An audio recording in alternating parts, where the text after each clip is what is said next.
ने भिक्षुओं को इस सती पट्ठान का अभ्यास कराया है। तो सती पट्ठान के अंदर 4 भाग होते हैं और ये चारों भाग इस तरीके से आपस में मिक्स हैं, आप किसी को भी अलग नहीं कर सकते। आप काया का ध्यान करते हैं, कायानुसति करते हैं, तो आपको उसमें वेदनानुसति होगी ही होगी, वेदनाओं का अनुभव होगा ही होगा। और जब वेदनाओं का अनुभव होगा तो आपके अंदर कुछ न कुछ तो चलेगा, चित्त के अंदर कुछ न कुछ चलेगा जरूर। और जब चित्त के अंदर कुछ न कुछ चलेगा तो जो भगवान बुद्ध ने 4 नियम बताए हैं, उतु नियम, मनो नियम, धम्म नियम और कम्म नियम, ये लागू हो ही जाएंगे। तो जब कम्म नियम लागू हो जाएगा तो फिर आप धम्मानुसति करेंगे ही करेंगे। अर्थात एक का अभ्यास करने से बाकी तीनों जो अभ्यास हैं अपने आप होने लग जाते हैं। तो कायानुसति है क्या, हमें इस बात का ध्यान रखना है। शॉर्ट शब्दों में कहा जाए, काया की सती, काया का ध्यान, काया की रखवाली, काया की पहरेदारी। अब दूसरा प्रश्न ये उठता है कि इसका अभ्यास क्यों करें हम, कायानुसति हम क्यों करें। जैसा कि हमने अभी बताया था, भगवान बुद्ध कहते हैं 4 नियम पर पूरी सृष्टि का निर्माण हुआ है, चल रहा है। ऋतु नियम, मनो नियम, कम नियम और धम्म नियम। हम क्या हैं, हम इन सभी ध्यानों से हम कम नियम से धर्म नियम की तरफ जा रहे हैं, धम्म नियम की तरफ जा रहे हैं। और जब धम्म नियम की तरफ हम जा रहे हैं तो फिर हम अपने आप को समझते हैं हम कौन हैं, हम सभी मानव हैं। हमारी गिनती सभी जैसे एक जैसे लोगों में नहीं है, हमारी गिनती औरों से अलग है। दुनिया जिधर जा रही है हम उधर नहीं जा रहे हैं। दुनिया उत्पात मचाने में तैयार है, लगी हुई है, और हम किधर जा रहे हैं, शांति की तरफ जा रहे हैं। दुनिया भाग रही है अच्छे अच्छे वैभवशाली जीवन को जीने के लिए, हम किधर जा रहे हैं, शांति, सादगी, संतुष्टि भरा जीवन जीने के लिए। अर्थात कहने का मतलब यह है हम सभी मानव हैं। तो हमारे जीवन का उद्देश्य क्या है, हमारे जीवन जीने का अर्थ क्या है, ये हमें समझना चाहिए। जीवन का अर्थ है क्या, हमें अपने जीवन का अर्थ समझना है। मानव को अपना अंतःकरण विकसित करने के लिए, उसको परिपक्व बनाने के लिए, मनुष्यों को अपने अंदर कुछ मानवीय गुणों का विकास करने के लिए हम करते हैं। हमारे अंदर कुछ ऐसे गुण विकसित हों जो औरों से हटके हों, ताकि लोग जब भी हमसे मिलें तो कह सकें कि हमने आज किसी अच्छे व्यक्ति से संपर्क किया है। और भगवान बुद्ध जब भी चलते थे लोग उनको देखने मात्र से ही बदल जाते थे, सुनने मात्र से ही बदल जाते थे। उनके साथ अगर 4 कदम चल दिए तो किसी न किसी अवस्था को प्राप्त हो जाते थे। तो हमारा उद्देश्य क्या है, हमारा भी उद्देश्य यही है, अपने अंतःकरण में उन मानवीय मूल्यों का विकास करना, उन मानवीय गुणों का विकास करना है। कैसे विकास करना है, पौधों की तरह अचेत रह करके नहीं, पौधों की तरह अचेत रह करके नहीं, बल्कि सचेत रह करके अपना विकास करना होगा। अपनी सती को, अपनी पहरेदारी को और ज्यादा मजबूत करना होगा। हम कह सकते हैं कि मानव प्राणियों के विकास का अर्थ है उनकी चेतना का विकास। किसका विकास करना है, अपनी चेतना का विकास करना है। और यही कारण है कि मानव को एक आदर्श की आवश्यकता है, एक कल्याण मित्र की आवश्यकता है। उसे आदर्श के मात्र इधर उधर के पक्षों की आवश्यकता नहीं है, बल्कि उसके जीवन से संबंधित, उसके आध्यात्मिक विकास से संबंधित किसी एक पक्ष के आदर्श की नहीं, बल्कि उसे मानव के रूप में, मानव के आदर्श की अवस्था है, मानव के रूप में मानव के आदर्श की अवस्था है। और मानव का आदर्श कौन हो सकता है? और वो है बुद्धत्व। बुद्धत्व को प्राप्त करना, बुद्धत्व प्राप्त करना ही मानव का आदर्श है। मैं आपको फिर से बताना चाहता हूं, क्यों करें हम कायानुसति का ध्यान? इस कायानुपसना क्यों करें? इस विपसना ध्यान करने की जरूरत क्या है? तो पहली बात तो यह है, इस कायानुसति का ध्यान करने से काया निरोग होती है, हमारे मन की जो व्याधियां हैं कुछ कम होती है, हमारा शरीर स्वस्थ होता है। किसी कवि की कथना है कि sound mind in A sound body and sound body in A sound mind. स्वस्थ शरीर में ही स्वस्थ मस्तिष्क रह सकता है, और स्वस्थ मस्तिष्क अगर है तो ही स्वस्थ शरीर रह सकता है।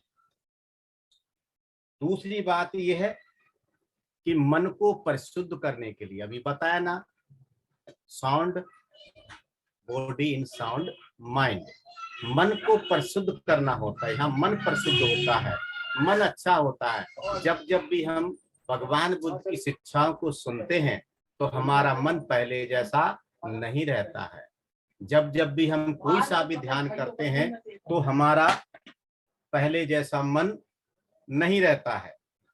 तीसरी बात है कि धम्म को अच्छी तरीके से समझने के लिए जब जब भी हम अपने धम्मचारियों के प्रवचन को सुनते हैं तो हमारे मन में कुछ कुछ होता है, बदलाव आता है, सकारात्मक भावना का विकास होता है, अच्छा व्यक्ति बनते हैं हम।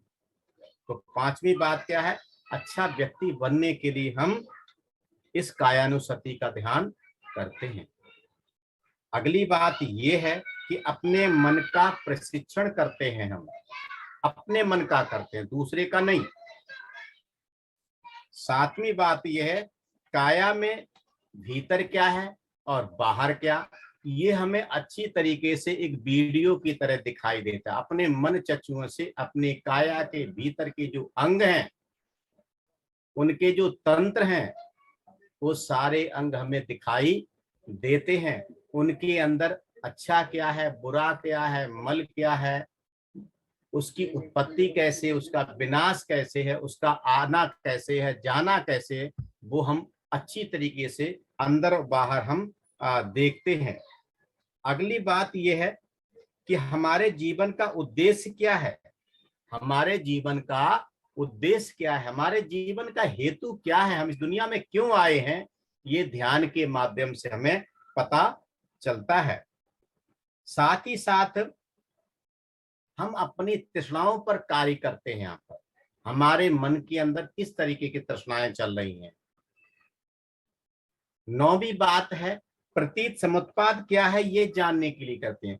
प्रतीत समुत्पाद एक ऐसा सिद्धांत भगवान बुद्ध का जो सर्वोच्च सिद्धांत माना जाता है।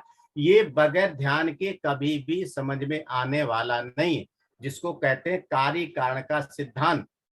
प्रतीत समुत्पाद का मतलब है कार्य कारण का सिद्धांत, अर्थात कोई भी घटना जो है किसी कारण के बगैर घट नहीं सकती है। ये समझ में हमें केवल और केवल ध्यान की गहराई में जाकर के ही समझ में आता है, इसलिए हम ध्यान करते हैं। अगली बात ये है, आपने सभी ने, बहुत सारे लोगों ने पढ़ा होगा, सुना होगा, कुछ लोगों ने शिविर किया होगा। सप्तबोधियांग के अंदर पहला नंबर स्मृति है, दूसरा है धम्म विचय।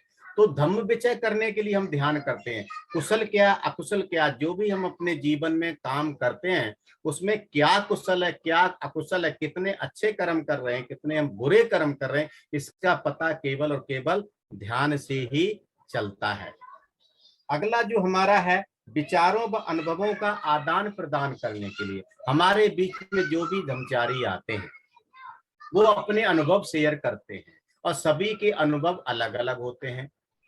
हमारे अनुभवों का जो धम्म है, अनुभवों के आधार पर सही क्या गलत क्या जब आकलन करते हैं तो हमें प्रति समुत्पाद बात का पता चलता है। हमारे अनुभव से हमें पता चलता है सही क्या गलत क्या है। हमने पहले भी कई बार बताया, हमारे शीर्ष धर्मचारी भी बताते हैं, बुद्ध का धम्म किताबों में मिलने वाला नहीं है। ये जो हमारे सामने लेखनी आ रही है भगवान बुद्ध के हजारों सालों के बाद में आ रही हैं, उसमें बहुत सारा मिक्सचर है। बहुत सारा मिक्सचर है, बहुत सारे शब्द ऐसे आ रहे हैं जिन पे बहुत सारी प्रतिक्रियाएं होती हैं, कमेंट होती हैं, वाद विवाद होते हैं, बहस होते हैं, कई बार तो आर्गुमेंट होती है।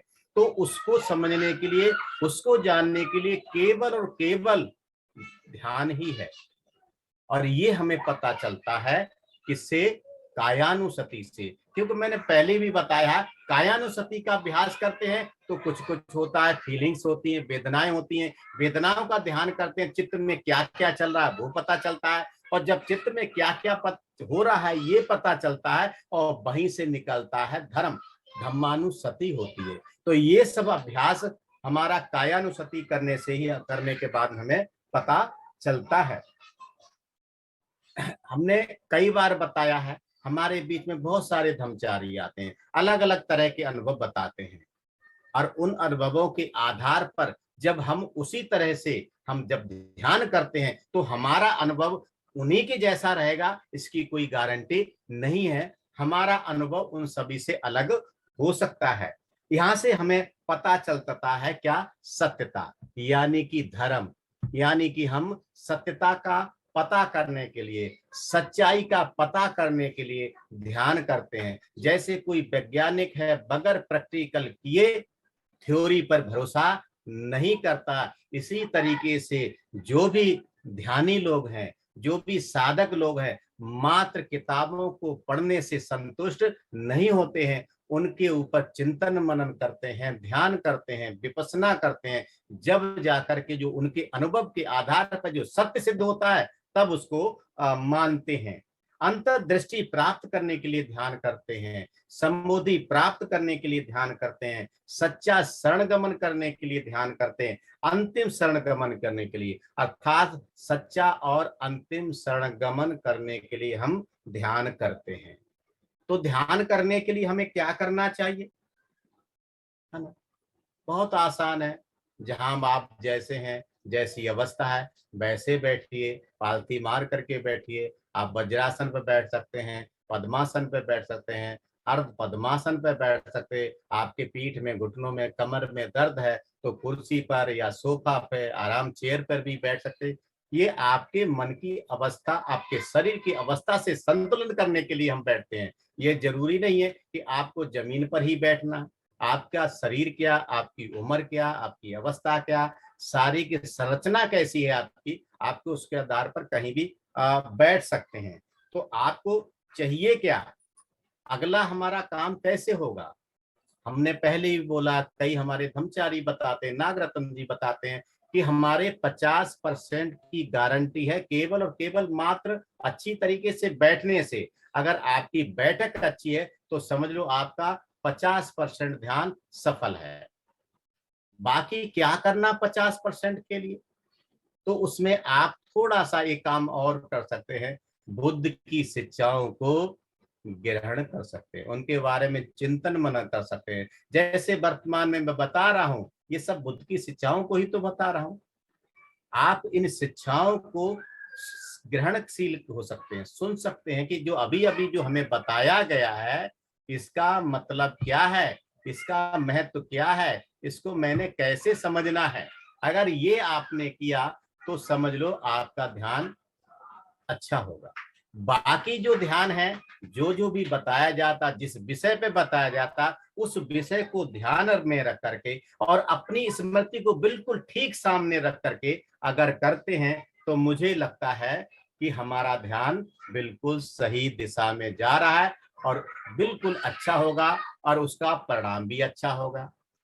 विषय मान लो आज हमारा है कायानुसति, और कायानुसति के बारे में मैं बार बार बताता हूँ। ब्रह्मचारी हमारे बीच में नागरत्न जी हैं, वो बताते रहते हैं, बहुत बखूबी से बताते हैं। उतनी अच्छी तरीके से तो मैं नहीं बता सकता क्योंकि बहुत ज्यादा अनुभवी है, वो ज्ञान के सागर हैं वो, और इसीलिए उनका नाम रखा गया नागरत्न।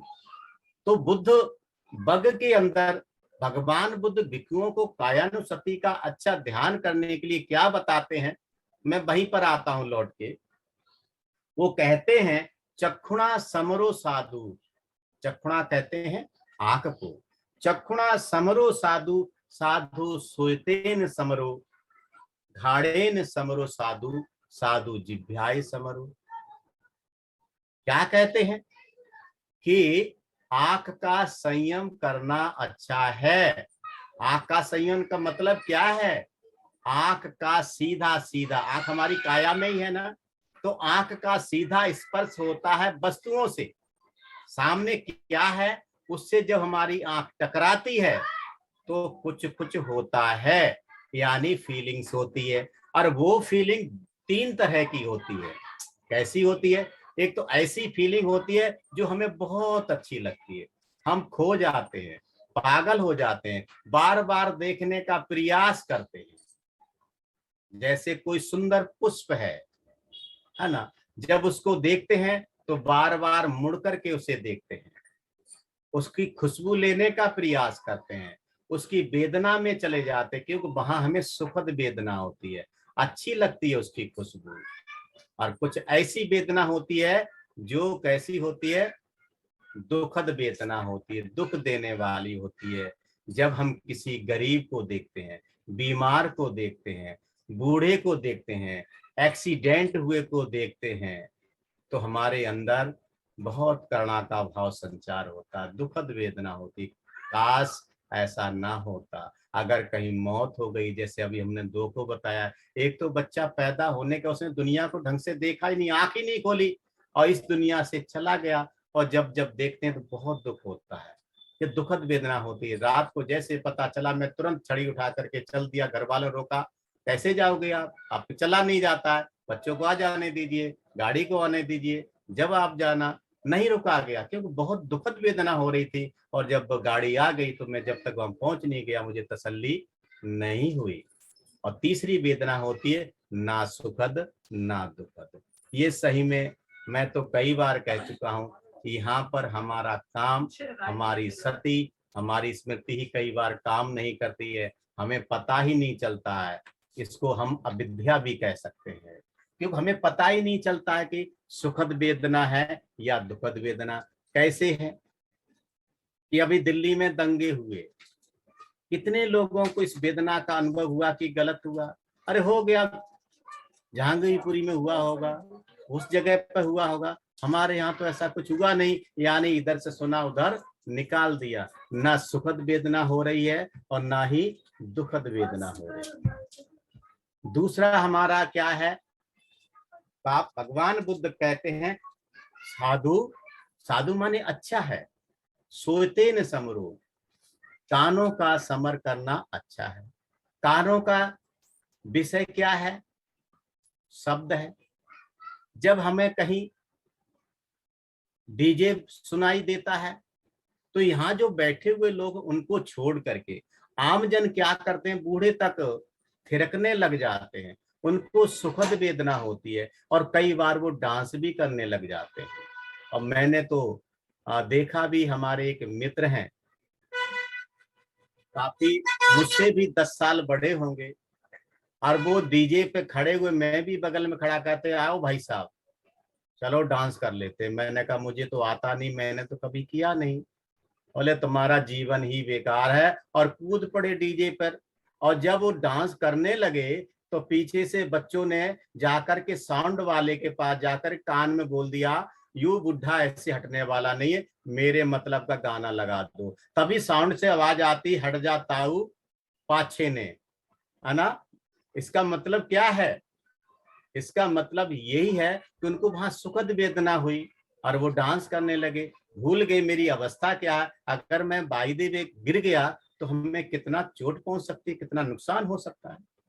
और दुखद वेदना जब होती है जब बहुत ही कर्कश आवाज हमें आती है, जब हम रोड पे किनारे पर चल रहे होते हैं और अचानक से भोंपू की तेज आवाज आती है, तो उस समय पे देखिए आपको वेदना कितनी खतरनाक होती है। सच बात तो यह है कि तुरंत वहां पर द्वेष जाग जाता है, क्या करूं अब, इसका क्या इलाज करूं मैं इसका, इसने तो मेरे कान ही फाड़ दिए। तीसरी वेदना आपको पता है, ना सुखद है ना दुखद है। कहीं से बहुत सारी हमें सूचनाएं मिलती हैं, उनमें से ऐसी सूचनाएं मिलती हैं जिन पे हम ध्यान ही नहीं देते, इधर से सुनते उधर से निकाल देते हैं। आगे भगवान बुद्ध कहते हैं कि साधु जिह्वाय समरो, घाड़े न समरो साधु। ध्यान यानी कि नासिका। नासिका का स्पर्श क्या है? हमारे शरीर में, काया में ही है। उसका स्पर्श क्या है? उसका स्पर्श है गंध। और गंध के बारे में हमने आपको कई बार एक अच्छी सी कहानी भिक्खु की सुनाई, बार बार उसको रिपीट नहीं करना चाहता हूं। जब हमें खुशबू लगती है तो सच बात तो ये है कि हम रसोई घर के अंदर भी चले जाते हैं। आज क्या बना है, आज बहुत खुशबू आ रही है, दिखा तो दो कम से कम। तो घर से आवाज आती है, तसल्ली से बैठ जाओ ना, बन के तैयार हो जाएगी तो आपके सामने आ जाएगी। लेकिन हम अधीर हो जाते हैं, हम धैर्यवान नहीं रहते हैं, अपना धैर्य खो बैठते हैं। तो ये है सुखद वेदना। और कई बार तो ऐसा होता है कि मान लो हम शाकाहारी हैं और बगल में मांस पकने की गंध आ रही है तो हमें बहुत बुरा लगता है। कौन है ये राक्षस, क्या पका रहा है ये, कितना बुरा लग रहा है हमें, ये कब सुधरेंगे। ऐसी वेदनाएं आती हैं। और तीसरा, ऐसी वेदना कोई फर्क नहीं पड़ता। आखिर भगवान बुद्ध कहते हैं कि साधु जिह्वाय समरो, ये जीव है। और जीव का स्पर्श क्या है? रस है, यानी कि स्वाद है। और स्वाद के लिए हम कुछ भी करने को तैयार रहते हैं। कैसे तैयार रहते हैं? मैं बार बार बताता हूं कि जब हम शिविरों में जाते हैं, सबके लिए नहीं कह रहा हूं मैं, और जब शिविरों में जाते हैं पता चलता है कि 300, 400, 500 रुपए पर डे की फीस लग रही है, तो शाम को बोला जाता अल्पाहार करना है। लेकिन क्या करते हैं, वो 2 दिन का कोटा पूरा कर लेते हैं। अगर किसी ने कहा तो बोलते नहीं है, लेकिन मन में क्या विचार करते हैं कि भाई मैं पूरे पैसे दे रहा हूं तो फिर खाना आधा क्यों खाऊं। इसी तरीके से जब किसी पार्टी में जाते हैं और जब किसी चीज में टेस्ट आता है, अच्छा लगता है, विशेषकर मैंने देखा बूढ़े बूढ़े लोग भी, जो फास्ट फूड होता है, चाउमीन है, बर्गर है, समोसा है, टिक्की है, गोलगप्पे हैं, वगैरह वगैरह, दिल्ली की बात कर रहा हूँ, आप लोगों उधर क्या है मुझे नहीं मालूम। तो वहां ऐसे टूट पड़ते हैं, लगता है इन्होंने 4-6 दिनों से खाना ही नहीं खाया है। और कई लोग तो बीमार हो जाते हैं। और आजकल तो आप देख सकते हैं कि इस जीव के स्वाद के लिए कुछ लोग तो चिल्ड पानी पीते हैं, और चिल्ड पानी पीने के बाद में वो बुरी तरीके से बीमार भी हो जाते हैं। आज मेरी मुलाकात हुई, ताजा ताजा उदाहरण, में पुराने उदाहरण नहीं लिया करता, कि एक व्यक्ति से मिला, मात्र उसकी उम्र 30-32 साल होगी। और जब सामने से आया, मैंने बोला क्या बात है भाई, कहाँ रहते हो? तो बोले कि मैं बीमार हो गया हूँ, ऐसे कर रहा है, ऐसा आवाज ही नहीं निकल रही गले से। ने क्या हो गया? तो कह रहा ऐसे इशारा कर रहा, ठंडा पानी पी लिया। मैंने कहा ठंडा चिल्ड पिया था? बोले हाँ। हमने कि क्यों पिया भाई चिल्ड पानी जब तुम्हें सहन नहीं हो सकता है? तो उसको 4-5 दिन हो गए, अभी तक ठीक ही नहीं, गले से आवाज ही नहीं निकल रही है। ये सब क्या है? ये रस है। हम रस के चक्कर में बीमार तक पड़ जाते हैं। कुछ सुखद वेदना होती है ना, और उल्टा कई बार इसके अंदर दुखद वेदना होती है। जैसे कि जो लोग ठंडा पानी पीने वाले, पसंद करने वाले, और उनको थोड़ा सा गर्म दे दिया जाए, गर्मी में 40-42 डिग्री का है, क्या पानी दे दिया, ये तो बहुत गर्म है, अरे थोड़ा ठंडा पानी पिलाओ ना, गर्मी का समय है। और कई बार कोई फर्क नहीं पड़ता है। तो ये जो हमारी इंद्रियां हैं, आंख है, नाक है, कान है, जीभ है, और जो पांचवी है त्वचा, त्वचा का स्पर्श क्या है? त्वचा का जब हमारा वायु से स्पर्श होता है, ठंडी है या गर्म है, किसी धातु से होता है, कठोर है, मुलायम है, ये सब हमें पता अपने शरीर से चलता है। और कुछ चीजों को स्पर्श करने से लगता है कि बार बार इसका स्पर्श करें, सुखद वेदना होती है। कुछ चीजों का स्पर्श करने से, जैसे अब मान लो हमारा कहना गर्म तवा से टच हो जाए शरीर का तो कैसा लगता है? बहुत ही दुखद वेदना होती है, दर्द होती है, पीड़ा होती है। और तीसरी वेदना के बारे में बता चुके हैं, हमें पता ही नहीं चलता है। इस तरीके से भगवान बुद्ध कहते हैं कि इनका संयम करना बहुत अच्छा है। अगर इनका हमने संयम किया तो क्या होगा? आगे भगवान बुद्ध कहते हैं कि कायेन समरो साधु, साधु वाचाय समरो, मनसा समरो साधु, साधु सब्बत समरो, सब्बत समतो भिक्खु, सब दुखा पमुचति, अर्थात काया का सम करो भिक्खु, काया पर संयम रखो भिक्खु, बहुत अच्छा है। वाणी पर संयम रखो भिक्खु, बहुत अच्छा है। मन पर संयम रखो भिक्खु, ये बहुत अच्छा है। अर्थात इन सभी पर अगर संयम रखते हैं तो सब दुखा पमुचति, सभी दुखों से छुटकारा हो सकता है। तो इस तरीके से आज का जो विषय है, क्योंकि बहुत लंबा विषय है और समय हमारा इजाजत नहीं दे रहा है, केवल पंच इंद्रियों तक ही सीमित रखना चाहता हूं। आप सभी ने मुझे सुन लिया तो मैं आप सभी को बहुत बहुत साधुवाद करता हूं। मैं यहीं रुकता हूं। सबको जय भीम, नमो बुद्धाय।